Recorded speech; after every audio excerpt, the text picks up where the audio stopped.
What to do, I hear you ask. Yes, I will endeavor to respond to this question in this fine video. I will try to share some valuable insights.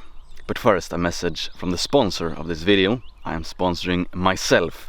I encourage you all to subscribe to the greatest podcast so that you can listen to my voice of harmony when you're out on your morning walk or your evening walk or whenever else. So the podcast is my time to go a bit deeper and elaborate at length about various interesting topics. So do head over to thegoldenone.se on the podcast page, and then you can choose wherever you want to subscribe to it. And this is also a great way to support my holy work. And yeah, I assure you that the podcast, it's a bit more insightful than the videos, because in the videos, of course, I need to be a bit more concise, but the podcast, I can delve deeper.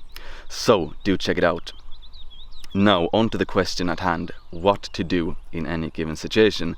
And before responding to the particular question I got, which has to do with unsafety in Gotham City, I will use an example. So, if you have a house and if you have any issue with electricity, what do? Yes, you call an electrician, because he is a professional, because he has the tools and the competence to get the job done. Yes, you should be able to change a light bulb by yourself. But for the more complicated stuff, you probably want a professional. You do want an electrician, someone who works with it every day, has done so for a long time. He has the routines, he has the tools, he has the competence. He has everything he needs to get the job done. Same thing if we're talking about a car. Yes, you should be able to change tires, so it's a biannual thing if you're in Sweden or anywhere else where you have to change between winter and summer tires. I've changed my own fair share of tires during my days. But anything beyond that, you probably do want a mechanic to have a look at your car should something happen. It's not something that you need to know yourself, because the basis of a civilization, so in a good functioning society, you have different roles, you have different vocations, you have different individuals doing different things. They are specialized in a field. They have a vocation, they're good at something because they like it and they have the capacity to do a good job out of it. So yes, you should be able to change a tire, but anything beyond that, you probably want to find a car mechanic who can help you with your problems, and you will pay him for his time, just as he pays the farmer for food and the farmer pays someone else to do something. So that is how a society works, that you pay others to do something that they are good at. Now then, on to the main question at hand, and this has to do with unsafety and miscreants on the mean streets of Gotham City. Now I'm gonna paint with the broadest possible brush, so take everything I say with a pinch of salt. And if you are in good old America, especially in a place like Texas, this probably doesn't apply to you as much as it does to anyone in Belgium or Sweden or any of these more anarcho-tyrannical societies. I know you have a better legislation for being a good man in Texas than you do in, say, Belgium. Speaking of which, perhaps you've already heard the case of Dries van Langenhoeve.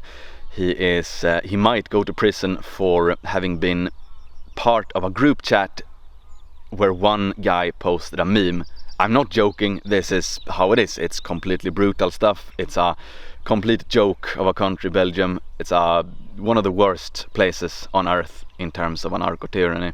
So you can get you can be, if you're not European, you can get away with doing a lot of bad things, then you will get a slap on your wrist. But if you're Dries van Langenhoeve, you might go to prison despite not even having done anything yourself. So anarcho-tyranny at its absolute worst.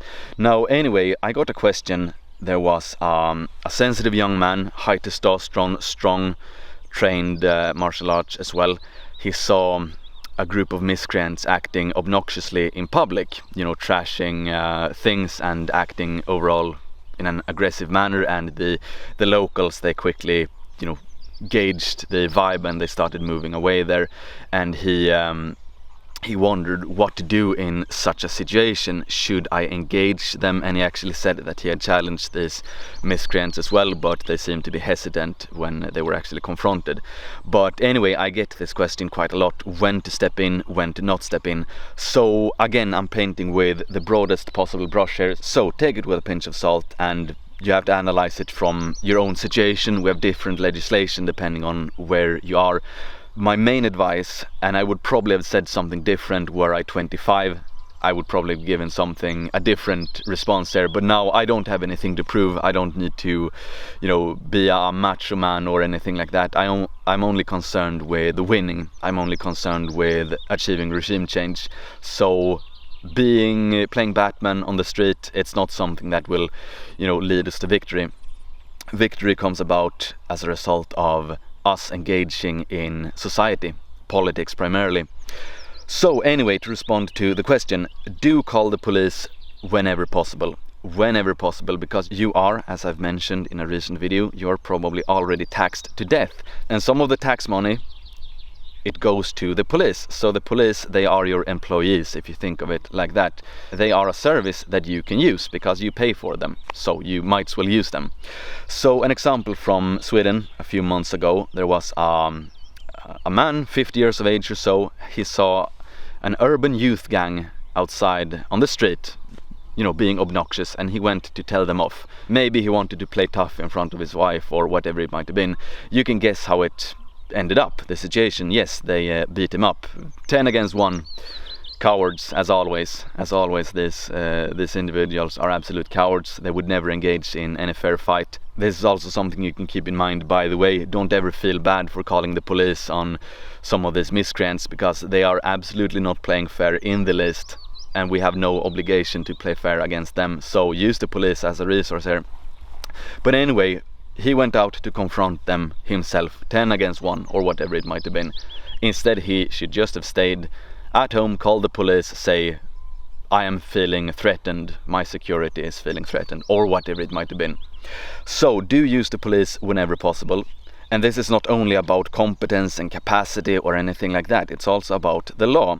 Should this Swedish man have beaten up these 10 miscreants, then he would probably have gone to prison, because he would have gone to a courtroom. They would have reported him to the police for assault or whatever, and then an older Swedish woman would have sat there in the courtroom and judged against him. So a long prison sentence for him, and money for the miscreants.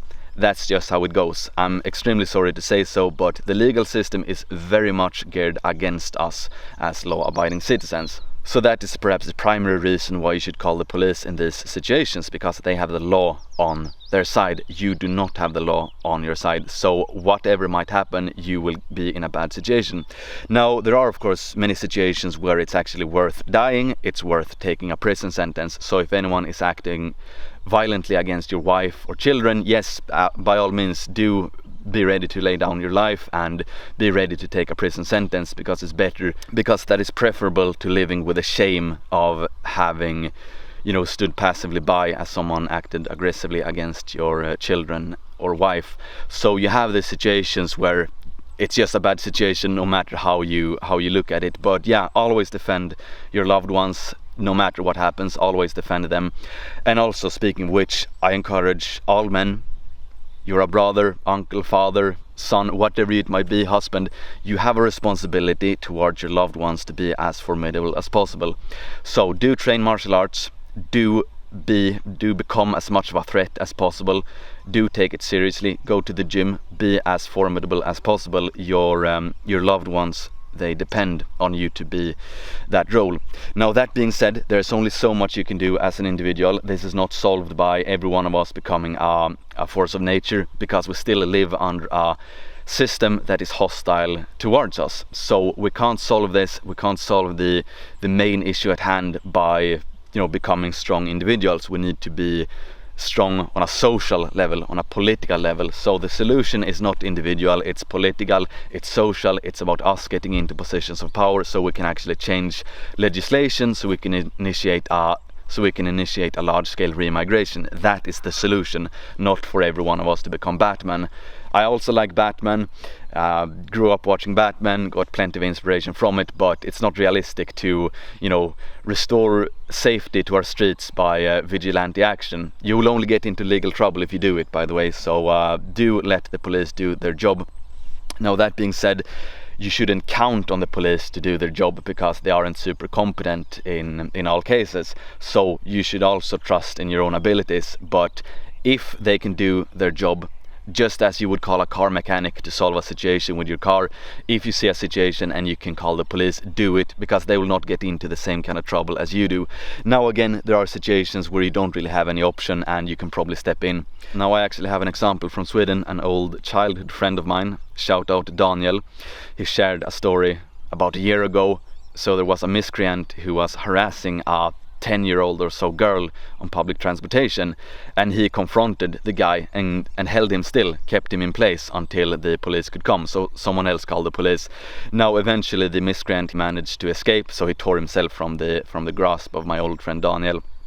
But yeah, I sent him a good package of Jotunheim Nutrition goodies, at least as a thank you for his bravery in that situation. So that in that particular situation, he was right to step in himself, and they also called the police, and he was within the law to, hold the miscreant, to hold him in place. He couldn't have done much more, because then he would probably have gotten into trouble.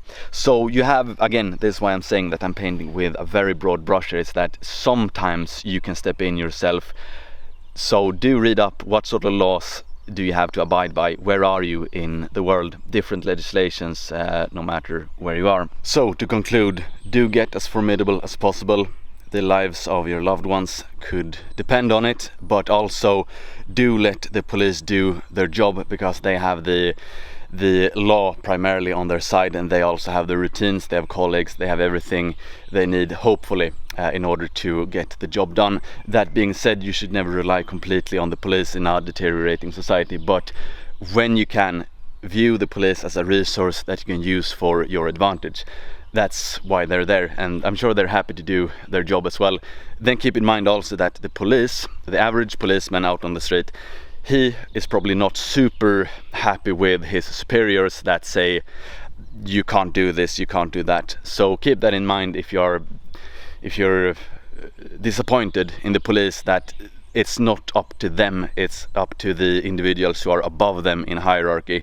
So that's again when I say that we need to get into these positions of power, and then we can get in good individuals who can say to the police that you're free to do your job as you probably do want to do it yourself. So restoring law and order. So anyway, big topic. Again, I painted with a very broad brush, and I'm sure you can find plenty of exceptions to my examples here and everything like that. But anyway, thanks for watching. Do check out the Greatest Podcast, where I have the time to elaborate more deeply on matters. So thanks for watching. Thank you for your support. XOXO. Boom.